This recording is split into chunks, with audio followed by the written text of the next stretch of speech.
Can you imagine dominating the entire weekend and losing absolutely everything at the most important moment due to an error that wasn't even the pilot's? Because that was exactly what happened with Oscar Piastri in the Miami 2026 qualification. What seemed like a guaranteed result ended in a total collapse that left everyone without explanation, until Andrea Stella broke the silence and revealed something that completely changes the story. What McLaren did at that moment was much riskier than anyone imagined. They hit a critical point in the car, and when they realized the mistake, it was too late. And this is where it all becomes even more shocking, because it wasn't a simple mistake. It was a decision that exposed a much deeper problem within the team, one that could change the course of the entire season. The weekend at the 2026 Miami Grand Prix had started exactly as McLaren dreamed, with a solid, constant pace and above all with the feeling that, for the first time in the season, they had a car capable of dominating in any scenario. Oscar Piastri was not only comfortable, he was in absolute control of the situation, showing a clear evolution within the team and establishing himself as a real threat even within his own team. He had just performed at a very high level in the sprint, fighting at the front and demonstrating that the potential of the car was not an illusion, but a tangible reality that could translate into great results. Everything indicated that qualifying was simply going to be the previous step to a direct fight for pole position. But what no one saw at that time, and what Andrea Stella would later hint at, is that McLaren was not competing with the same car that had shined hours before. The team had made key adjustments between the sprint and qualifying, decisions that from the outside may have seemed routine, but which in reality affected one of the most delicate aspects of the 2026 cars: energy management. This detail, which often goes unnoticed by the public, is absolutely decisive on circuits like Miami, where the efficiency of the hybrid system and the delivery of electric power make enormous differences on each straight and each corner exit. This is where the real conflict of the act begins to build, because while the team sought to optimize that performance, it ended up altering the entire balance of the car. What was once a predictable car within a clear operating window became a much more difficult machine to interpret. Piastri entered the classification with the expectation of repeating sensations, but from the first attempt something did not fit. The car no longer responded the same, the braking points changed, the traction was not consistent, and, most dangerous of all, the driver's confidence began to disappear in real time. The situation was further aggravated because McLaren tried to react on the fly. Realizing that the changes were not working as expected, they sought to reverse them, but qualifying was already underway and the room for maneuver at that point is virtually non-existent. This generated a domino effect.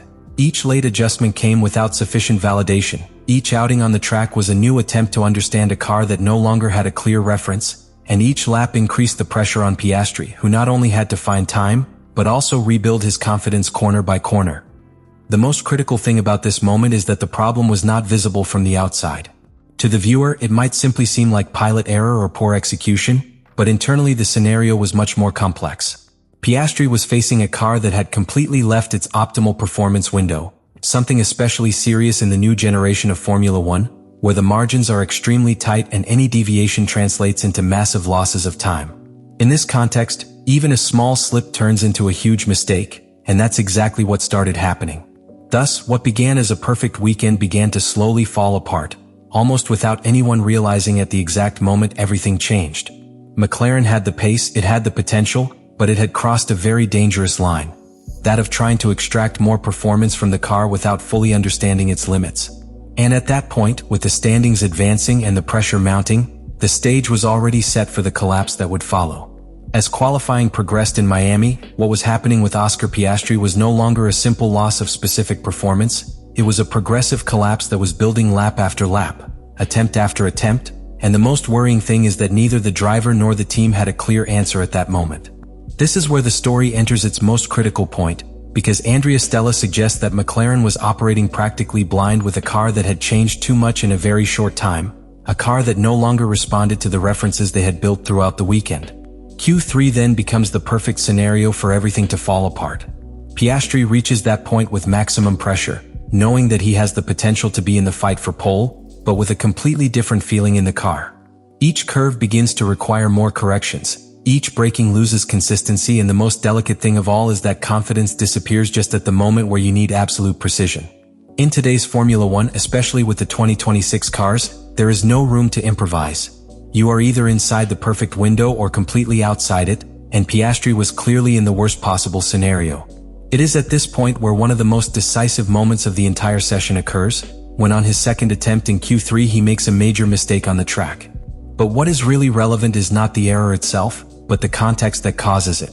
It is not an isolated failure, it is the direct consequence of an unpredictable car, a constantly changing balance, and a driver who is trying to find the limit without having a solid base on which to stand. That departure from the track not only ruins the lap, it completely breaks any possibility of recovery within the session. Meanwhile, on the wall, the situation was equally or even more critical. McLaren was trying to adjust parameters, modify settings, find a quick solution, but the problem was structural, not superficial.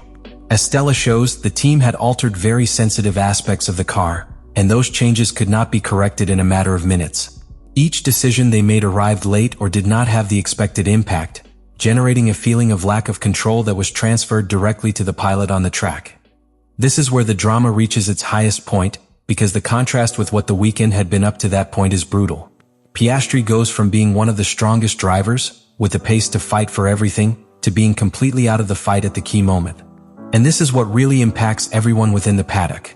It was not a lack of talent, it was not a lack of pace, it was a combination of technical decisions that left the driver without the tools to compete. The most revealing thing about this act is that Stella, without saying it directly, exposes an uncomfortable truth. McLaren brought a car with enormous potential, but without enough knowledge to exploit it under conditions of maximum pressure. And when that lack of understanding intersects with a ranking format where every attempt is final, the result is exactly these types of unexpected breakdowns. The final blow comes when everything ends up falling into place, or rather, when everything ends up breaking completely. Because after qualifying with the data in hand and the pressure already out of the cockpit, is when Andrea Stella reveals the true dimension of what happened, and what seemed like a simple bad result becomes a much deeper warning signal within McLaren. The first thing that becomes clear is that Oscar Piastri's problem was not an isolated case, nor a specific error that can be easily corrected for the next session. It was the direct consequence of having taken the car beyond its current understanding. Stella all but admits that the team introduced a package with enormous potential, but that they haven't fully mastered it yet, and that in Formula One is one of the most dangerous situations you can be in, having speed but not knowing how to access it consistently. This is where the analysis becomes even more shocking, because McLaren faces a critical dilemma for the rest of the 2026 season. On the one hand, they have shown that they have a car capable of fighting at the front, even dominating at certain times. But on the other hand, they have made it clear that this performance depends on an extremely narrow window, where any change, no matter how small it may seem, can cause everything to collapse. And what happened with Piastri is the perfect example of that risk taken to the extreme. Furthermore, this episode leaves a very strong internal reading within the team. While one driver manages to better adapt to these conditions, the other is left completely exposed, not due to lack of talent, but because of how he interacts with a car that does not yet have a solid foundation of understanding. This generates additional pressure, not only technical but also mental, because from now on every decision McLaren makes will be conditioned by what happened in Miami. Most important of all is that Stella leaves a clear, although implicit, message. McLaren is in a phase where it can win, but it can also fail miserably. They are not at a point of stability, they are at a point of extreme exploration, and that means that Piastri is not an isolated case, but rather a warning of what can happen again if they do not fully understand this new car concept. And so, what started out as a perfect weekend ends up becoming one of the hardest lessons of the season. Because in modern Formula One, it's not enough to have the fastest car. You need to understand it to the limit. And in Miami, McLaren made it clear that it is not there yet. And in the end, what this episode leaves at Miami 2026 is not just a bad classification, or even a wasted weekend. It leaves a much more uncomfortable truth for McLaren. They are playing on the limit without yet having full control of what they have created. Because what Andrea Stella reveals is not simply a technical explanation, it is practically a warning. The team has made a huge leap in performance, yes, but that leap is accompanied by extreme fragility. A car capable of fighting for pole can become, in a matter of minutes, a car that is impossible to drive if it leaves that narrow window that they have not yet mastered. And that, in a season as demanding as 2026, can make the difference between fighting for championships or losing them due to their own mistakes. For Oscar Piastri, this moment represents more than just a negative result. It is a turning point, because it is clear that the talent and pace are there, but also that even the best can be completely limited when the car does not respond. And in modern Formula One, where everything is decided by minute details, that lack of control can be devastating. And for McLaren, the lesson is even deeper. It is not enough to innovate, it is not enough to bring the most aggressive or most advanced car. You have to understand it, master it, and know exactly how far you can push it without everything collapsing. Because in Miami they crossed that line, and the result was evident to everyone. So the big question that remains in the air is not what happened, but what is coming now.